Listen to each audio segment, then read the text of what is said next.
بسم الله الرحمن الرحيم.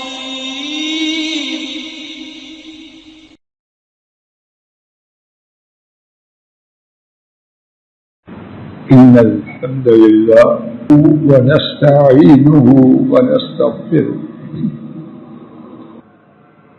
روى الإمام البخاري رحمه الله تعالى عن أبي هريرة رضي الله تعالى عنه أن النبي صلى الله عليه وسلم قال: إن الله تعالى يقول: ما تقرب إلي عبدي بشيء أحب إلي مما افترضته عليه، وما يزال عبدي يتقرب إلي بالنوافل حتى أحبه، فإذا أحببته كنت سمعه الذي يسمع به، وبصره الذي يبصر به، ويده التي يبطش بها، ورجله التي يمشي بها، وإن سألني لأعطينه، ولئن استعاذني لأعوذنه، أو كما قال جل جلاله سبحانه وتعالى.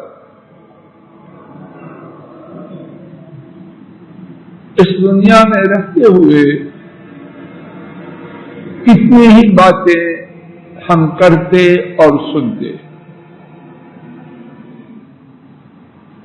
اور وہ باتیں کچھ ایسی بھی ہیں جو واقعتاً ہمارے لیے قلق، پریشانی اور اضطراب کا سبب بنتی ہیں یا اب بھی بنی ہوئی۔ ان میں سے دو باتیں کتنے لوگ مرد اور عورتیں چاہتے ہیں نیک اعمال کریں، ماں باپ کی تابعداری کریں، لیکن کہتے ہیں کیا کروں، کر نہیں سکتا۔ کتنے لوگ ہیں چاہتے ہیں اپنے بیوی بچوں کے ساتھ اچھا سلوک کریں، لیکن کہتے ہیں کیا کروں، میرے بس میں نہیں۔ کتنے لوگ ہیں چاہتے ہیں پختہ نمازی بن جاؤں، لیکن ساتھ ہی کہتے ہیں سمجھ نہیں آ رہی۔ یہ مسئلہ میرے گمان کے مطابق ایک بڑی تعداد کا موجود ہے۔ ایک دوسرا مسئلہ، میری اور آپ کی بہت سی حاجات ایسی ہیں، یا ہم میں سے ایک بڑی تعداد کی حاجات ایسی ہیں سالوں سے مانگ رہے ہیں لیکن پوری نہیں ہو رہی۔ کتنی چیزیں میرے اور آپ کے لیے یا ہم میں سے ایک بڑی تعداد کے لیے پریشانی کا سامان بنی ہوئی ہیں، لیکن مصیبت جہاں تھی اس سے کچھ زیادہ تو ہو سکتی ہے، کم نہیں۔ یہ دونوں مسائل ہیں، اگر سب کے نہیں تو ایک بڑی تعداد کے۔ بات یہ ہے کیا ان دونوں مسائل کا کوئی حل ہے؟ اور جو حل ہے وہ کسی ٹانگے شاہ، گھوڑے شاہ، پپل شاہ کا ہے یا کسی پختہ اتھارٹی کا؟ جواب یہ ہے، اور اللہ کرے کہ جواب میں افراط و تفریط، کمی بیشی، مبالغہ، اللہ اس کی توفیق نہ دے۔ جواب ہے اور ان کا ہے کہ جب وہ کرنا چاہیں تو ان کی چاہت کی راہ میں کوئی رکاوٹ نہیں۔ ان کا ہے جب وہ روکنا چاہیں دنیا کی ساری طاقتیں مل کر بھی اس کو کھو نہ سکے۔ کون ہے وہ؟ سب بولو، رب العالمین۔ آئیے ان دونوں مشکلات کا حل انہی کے الفاظ مبارکہ میں، الفاظ بھی انہی کے اور معانی بھی انہی کے۔ خانم صاحب جی بات واضح ہو رہی ہے؟ خان صاحب جی، محمد خان، الفاظ بھی ان کے اور معانی بھی ان کے۔ اور روایت کیا قرآن پاک کے بعد سب سے زیادہ صحیح اور مضبوط کتاب کے امام نے، امام بخاری نے اپنی صحیح بخاری میں، اور راوی ہیں سیدنا ابو ہریرہ رضی اللہ تعالی عنہ۔ ترجمہ سماعت فرمائیے۔ انہوں نے بیان کیا کہ رسول اللہ صلی اللہ علیہ وسلم نے فرمایا، بے شک اللہ جل جلالہ نے خود ارشاد فرمایا، میرا بندہ جن چیزوں کے ساتھ میرے قریب ہوتا ہے ان میں سب سے زیادہ مجھے محبوب چیز میرے فرائض ہیں، 5 نمازیں، زکوٰۃ، روزہ، حج اور توحید و رسالت کا اقرار۔ اس کے بعد فرمایا، مکمل توجہ فرمانا، کہا جی بیٹا ایک دم آگے آ جائے۔ اس کے بعد فرمایا جو آج ہماری گفتگو کا موضوع ہے، میرا بندہ نوافل کے ساتھ، نفلی عبادات کے ساتھ میرے قریب ہوتا رہتا ہے، یہاں تک کہ میں اس سے محبت کرتا ہوں۔ عرش والے رب محبت کرنے والا، عرش والے رب محبت کرنے والے اور بہت زیادہ نفلی عبادت کر کے ان کے قریب ہونے والا ان کا محبوب بن گیا۔ اور گزشتہ خطبہ جمعہ میں بات یہاں تک پہنچی۔ پھر کیا ہوتا ہے کہ جب رب العالمین کسی بندے کو اپنا محبوب بنا لیتے ہیں تو ہوتا کیا ہے؟ کتاب و سنت میں جو ہوتا ہے اس کے بیان کے لیے کتابیں ہیں۔ 2 باتیں جو آج کے سبق میں اللہ کی توفیق سے میں آپ نے سمجھنے کی کوشش کرنا ہے، اور وہ ہیں جو اس حدیث پاک میں۔ پہلی بات، اس بندے کے کان میں ہو جاتا جن سے وہ سنتا ہے۔ مراد کیا ہے؟ اب بقیہ حدیث میں اختصار کے لیے جو مراد ہے وہ عرض کرتا جاؤ۔ اس کے کان وہ سنتے ہیں جس کو میں پسند کرتا ہوں، اس کی آنکھیں وہ دیکھتی ہیں جس کا دیکھنا مجھے پسند ہے، اس کے ہاتھ وہ پکڑتے ہیں جس کے پکڑنے پر میں راضی ہوتا ہوں، اس کے قدم اس طرف جاتے ہیں جس طرف جانے پر میں خوش ہوتا ہوں۔ حضرات و خواتین، میں آپ اللہ کی توفیق سے کچھ قریشی صاحب بات واضح ہو رہی، کچھ لے کے جائیں۔ کیا بات معلوم ہوئی؟ بہت زیادہ نفلی عبادت سے، اور نفلی عبادت میں یہاں نوافل، نفلی نماز اور دیگر نفلی عبادات بھی ہیں، لیکن ہمارا موضوع چل رہا ہے نفلی نماز۔ تو جب نفلی نماز بہت زیادہ پڑھ کے اللہ کا محبوب بنتا ہے تو پہلی بات کیا ہو رہی ہے؟ اس کی آنکھیں، اس کے کان، اور اس کے بعد اور اس کے ہاتھ وہ پکڑتے ہیں جس کو اللہ پسند کرتے ہیں، اس کے قدم اس طرف جاتے ہیں جس پر اللہ راضی ہوتا ہے۔ حضرات و خواتین، جب یہ بات اللہ مجھے آپ کو دے دے اور اللہ کرے کہ موت آنے سے پہلے یہ مل جائے، اگر اس کے بغیر موت آ گئی بس اس کے بعد افسوس کتنا ہے کیا کریں۔ تو جب یہ کیفیت ہو جائے، میرے کان، میری آنکھیں، میرے ہاتھ، میرے قدم، ہر حرکت، ہر سکون اللہ کی مرضی والے کاموں میں کریں تو پھر نیکی کرنا آسان ہوگا مشکل؟ جواب دیجیے۔ جب میں آپ اور اللہ کرے بن جائیں، حضرات و خواتین، اس کے بغیر مرنے کا کوئی فائدہ نہیں۔ ماری کھانی ہے، راں صاحب جی، ماری کھانی ہے تو پھر کیا کرنا ہے؟ وہاں جانا، لیکن وہاں نہ جانا آپشن تو کوئی میرے اور آپ کے پاس، جانا تو ہے مار کھانے کے لیے۔ اللہ نہ کرے جو دنیا میں ذلیل و خوار ہو رہے ہیں، یہی کیا کم ہے کہ مزید مار کی تیاری کرے؟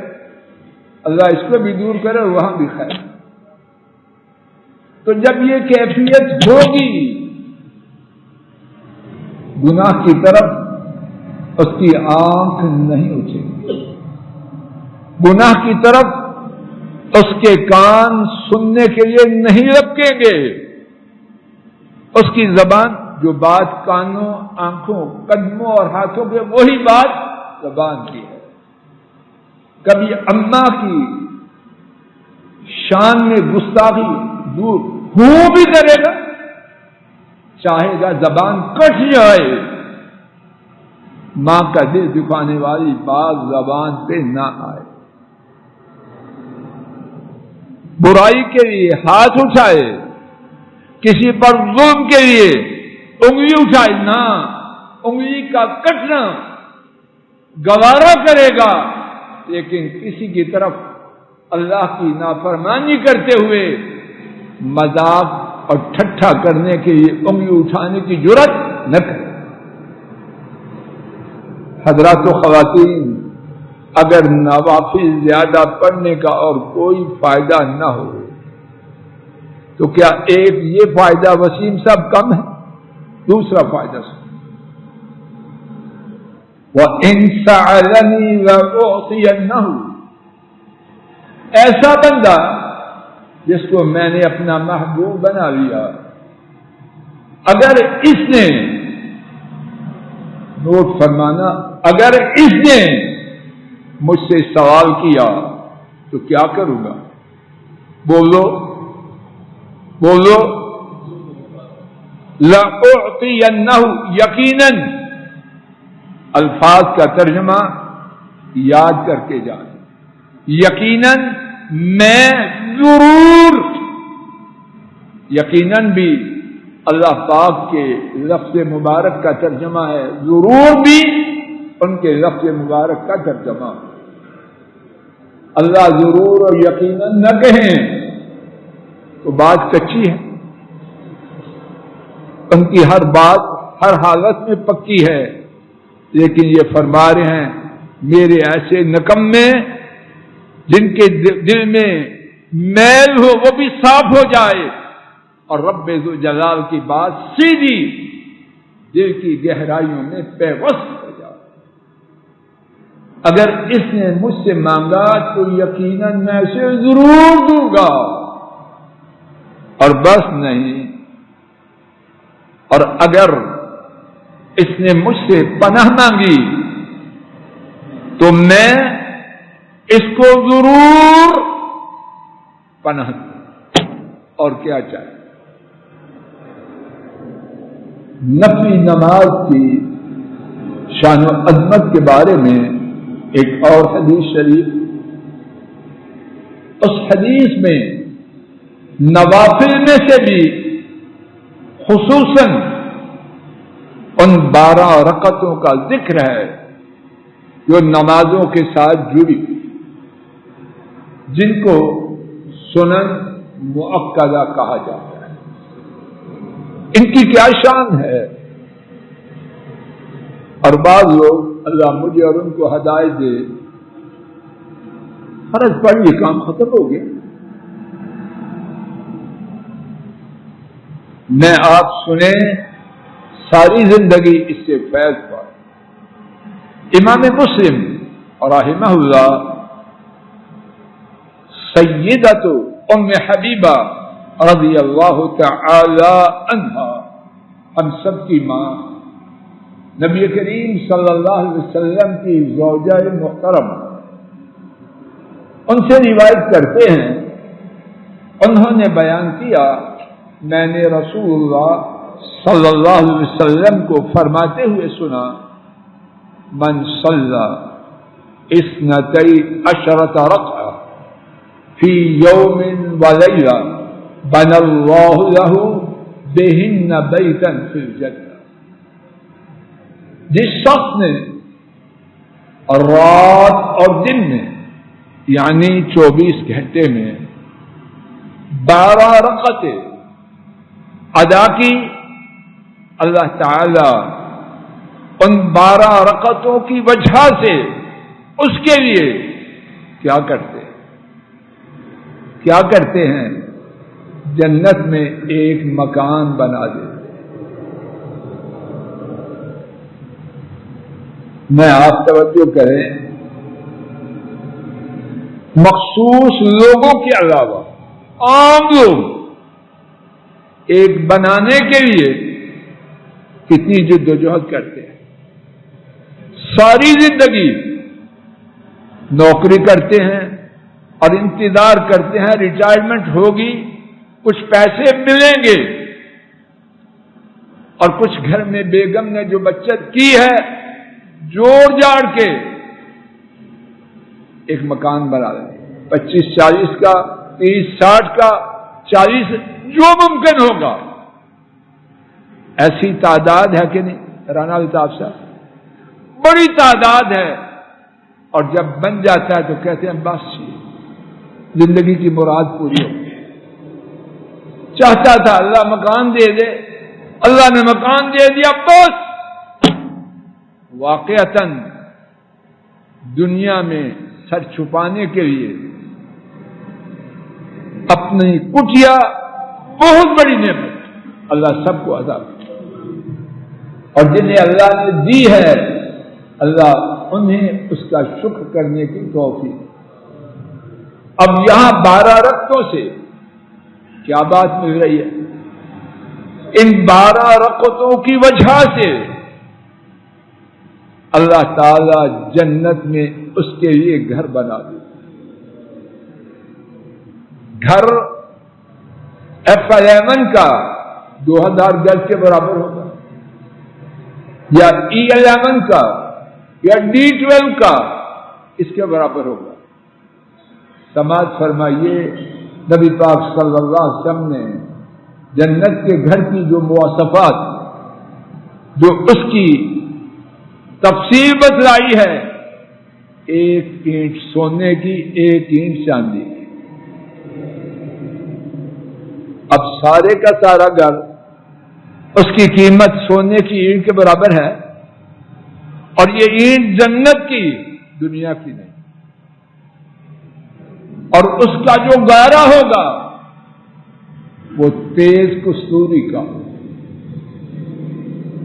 اور اس کی جو مٹی ہے وہ زعفران کی ہوگی, اور اس کی جو کنکریاں ہیں وہ لولو اور مرجان کی ہوگی.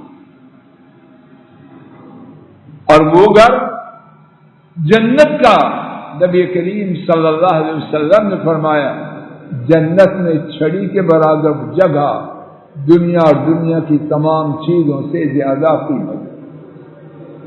اور وہ جنت نبی کریم صلی اللہ علیہ وسلم نے فرمایا جنت کی بیوی کا ایک دوپٹہ دنیا اور دنیا کی تمام چیزوں سے زیادہ قیمت. 12 رکعتوں سے کیا مل رہا ہے؟ جنت میں ایک گھر. یہاں 2 باتیں ان 12 رکعتوں کے بارے میں نوٹ فرمائیے.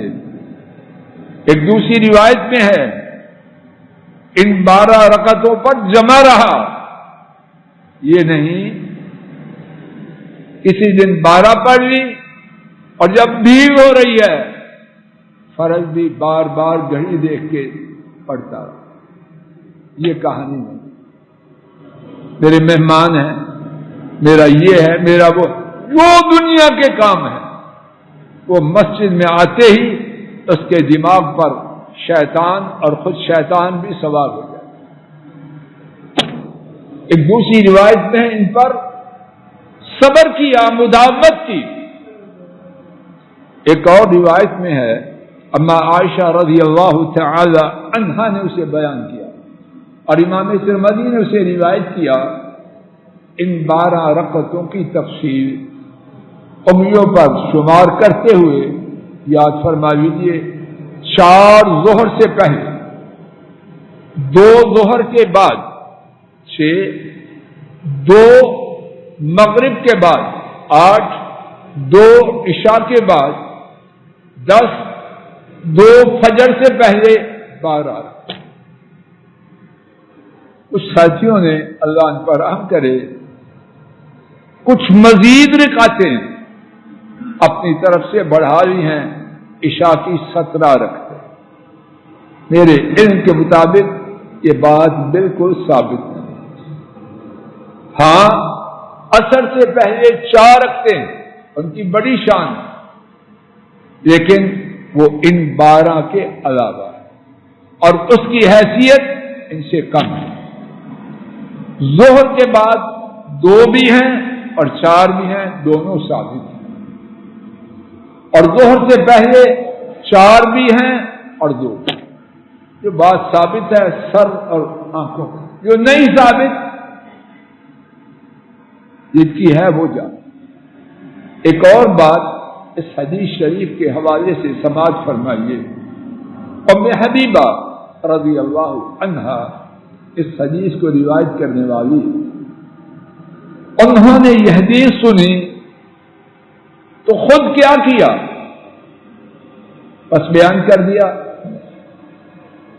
بیان فرماتی ہیں فما ترکتہن منذ سمعتہن من رسول اللہ صلی اللہ علیہ وسلم. جب سے میں نے یہ حدیث اللہ کے رسول صلی اللہ علیہ وسلم سے سنی، میں نے ان 12 رکعتوں کو نہیں چھوڑا.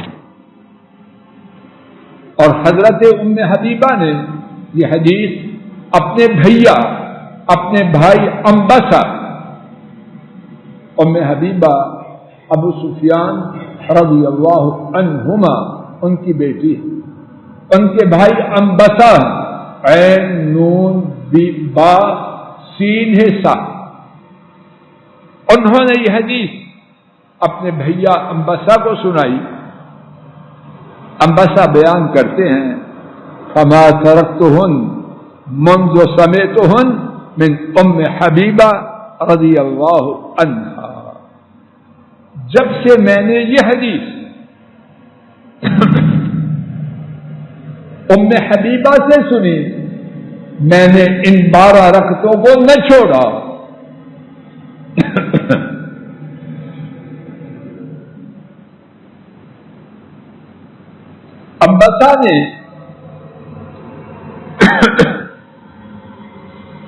انبسہ نے یہ حدیث اپنے شاگرد عمرو بن اوس، عین میم را واو، عمرو بن اوس کو سنائی اور وہ بیان کرتے ہیں فما ترکتہن منذ سمعتہن من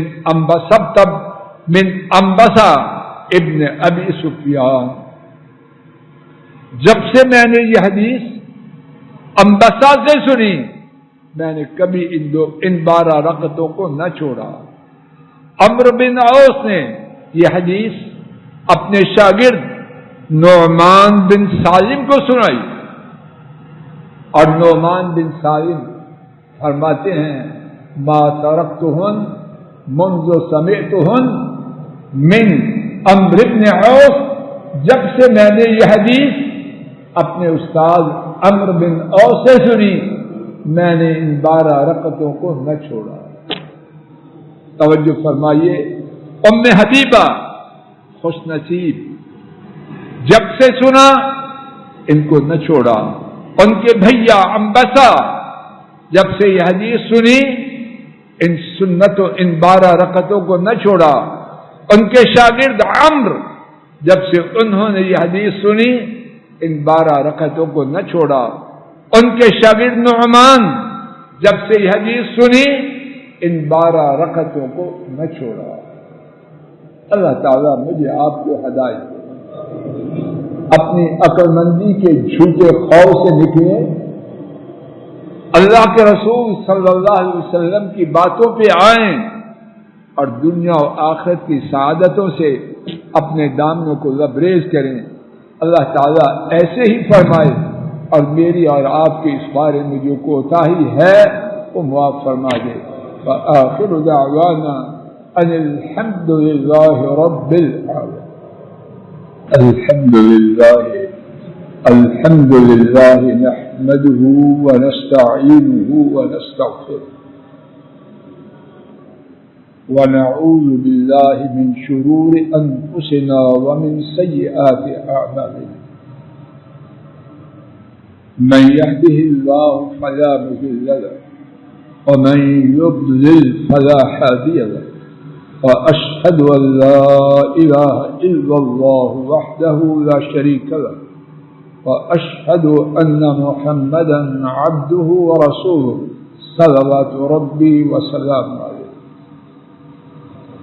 آج کے خطبہ جمعہ میں اللہ مالک کی توفیق سے جو بات عرض کی گئی اس کا خلاصہ بہت زیادہ نفلی عبادت سے اللہ تعالیٰ بندے کو اپنا محبوب بنا لیتے ہیں، اور جب اللہ تعالیٰ بندے کو اپنا محبوب بنا لیتے ہیں تو پھر اس کے بعد نیکی کا کرنا اس کے لیے آسان، بدی سے بچنا اس کے لیے سہل ہو جاتا ہے کہ اس کے اعضاء سے صرف وہی کچھ ہوتا ہے جس کو اللہ پسند کرے۔ اللہ کا محبوب بننے کا دوسرا فائدہ ایسے بندے سے رب العالمین کا سچا پکا حتمی قطعی وعدہ ہے، جو مانگے گا وہ ضرور دوں گا، اور جس سے پناہ طلب کرے گا اس سے اسے ضرور پناہ۔ نفلی عبادت کے حوالے سے 12 رکعتیں جنہیں سنن مؤکدہ کہا جاتا ہے، ان کی خصوصاً شان حضرت صلی اللہ علیہ وسلم نے بیان کی کہ انہیں ادا کرنے میں باقاعدگی کرنے والا، ان کے ادا کرنے کی وجہ سے اللہ تعالیٰ اس کے لیے جنت میں ایک گھر بنا دے۔ انہی 12 سنتوں میں سے 2 سنت فجر کی انشاءاللہ الرحمن ارادہ ہے آئندہ خطبہ جمعہ میں انہی 12 رکعتوں میں سے فجر کی سنتوں کے بارے میں قدر تفصیل سے ٹوٹی پھوٹی گزارش اور کی جائے۔ اللہ تعالیٰ کہنے سننے کی توفیق عطا فرمائے اور ہر قسم کی غلطی سے محفوظ فرمائے۔ اللهم صل على محمد وعلى آل محمد كما صليت على إبراهيم وعلى آل إبراهيم إنك حميد مجيد۔ اللهم بارك على محمد وعلى آل محمد كما باركت على إبراهيم وعلى آل إبراهيم إنك حميد مجيد۔ السلام علیکم ورحمۃ اللہ۔ یہ ڈاکٹر فضل الہی صاحب کا آفیشیل یوٹیوب چینل ہے، اس کو لائک، سبسکرائب اور شیئر کریں اور بیل آئیکن پریس کریں تاکہ نئے آنے والی ویڈیوز کا نوٹیفیکیشن آپ کو موصول ہو سکے۔ جزاکم اللہ خیر۔